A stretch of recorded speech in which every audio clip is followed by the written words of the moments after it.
Camps पर हमले के लिए आपको इंटेलिजेंस की जरूरत है सबसे बिल्कुल इंटेलिजेंस है। और इसी के साथ मैं एक और चीज बोल दूंगा, अगर मान लिए आ भी रहे हैं वो, फाइनली आना तो है इंडिया के थ्रू, एलसी के through.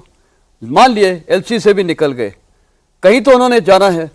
And where are they going? They are going, इनको गाइड करते हैं वहां पर, इनके ओवरग्राउंड और स्लीपर सेल्स है जो इनको गाइड करते हैं, उनको ले जाते हैं। उनको भी इंटेलिजेंस से ही हम ट्रैक कर सकते हैं। तो intelligence is the essence. Alright, option number 3, Bharat के पास तीसरा विकल्प, टारगेटेड अटैक्स। टारगेटेड अटैक्स कैसे? जो इजराइल करता है, अभी सर ने इजराइल का जिक्र किया, इजराइल ने हमास के मुखिया इस्माइल हानिया को मार दिया। ऐसे और उदाहरण है जिनका हसन नसरुल्लाह जो मुस्लिम ब्रदरहुड वाला था, उसको उन्होंने किस तरीके से, आपने देखा पहले उसकी फौज को पेजर धमाकों से ध्वस्त किया इजराइल ने, और उसके बाद उसको एक जगह जब उसकी लोकेशन पता चल गई, उस जहां वो बंकरों में नीचे कई लेवल नीचे धरती के छिपा हुआ था, उसी कमरे को उसकी कब्र बना दिया। इसके लिए भी पहली चीज है इंटेलिजेंस, जो सर ने कहा। लेकिन ये सर बहुत इफेक्टिव हो सकता है, लेकिन आपको प्रिसाइज जानकारी भी चाहिए और फिर वैसा हथियार भी चाहिए। क्या ये हमारे पास है? नहीं, आज की तारीख में होना इज़ नॉट अ क्वेश्चन। हर चीज़ आपके पास हो सकती है।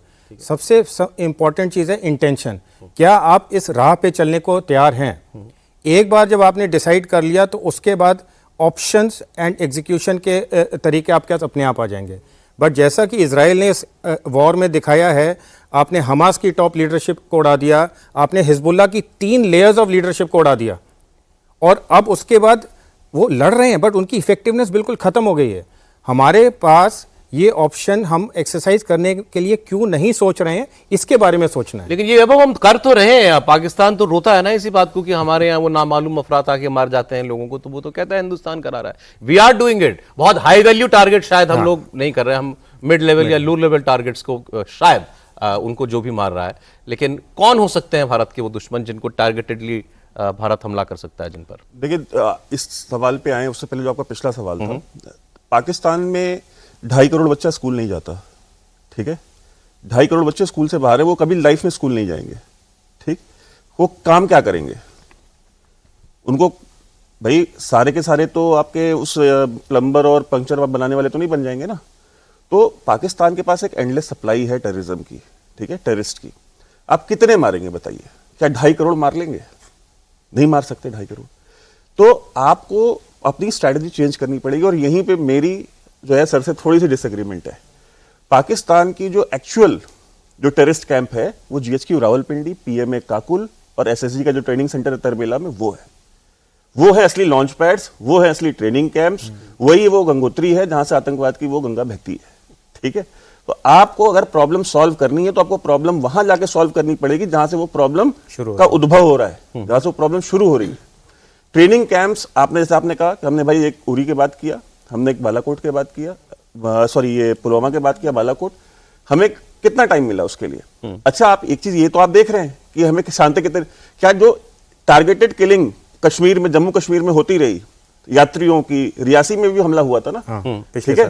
तो वो टारगेटेड किलिंग, पुलिस वालों के ऊपर हैंड ग्रेनेड लॉब कर देना, सिविलियंस को मार देना, टूरिस्ट को मार देना, यात्रियों को मार देना, सब तो चल ही रहा था, इक्का दुक्का, ठीक है? हमें अपनी ये पॉलिसी ये देखना है कि भाई क्या हम जब 25 एक साथ मरेंगे तभी हम रिएक्ट करेंगे, या अगर एक दो करके 25 मार दिए तो हमको चलता है, ठीक है?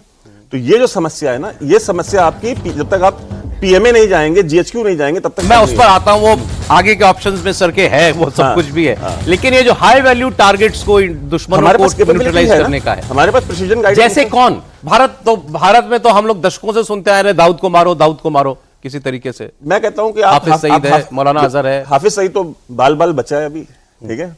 अभी लास्ट ईयर ही उसी बाद उसको उठा के जेल में डाल दिया, बिकॉज जेल ज्यादा सेफ जगह कौन सी है, ठीक है? घर पे तो प्रोटेक्ट कर नहीं कर पा रहे थे, और उनको ये बात पता थी कि अगर इनको बाहर रखा, उनको पता था कि इसको जेल में डाल दिया तो ये सेफ भी हो जाएगा, और इंटरनेशनली हम बता भी देंगे कि देखिए हम तो आतंकवाद के खिलाफ कार्रवाई भी कर रहे हैं, ठीक है? तो हमने आपको बताया था जकीरुर रहमान लखवी जो है वो जेल में रहते रहते बाप बन गया। तो वो जेलें कैसी होती हैं आप सोच लीजिए, ठीक है? और वहां पे कहते हैं कि हमारे यहाँ तो कानून अलाउ करता है, हमारे यहाँ कानून अलाउ करता है कि जेल जो कैदी है वो अपनी बीवी के साथ रह सकता है। तो आप कह रहे हैं ये तो हो ही रहा है, हो ही रहा है। We are doing it. चौथा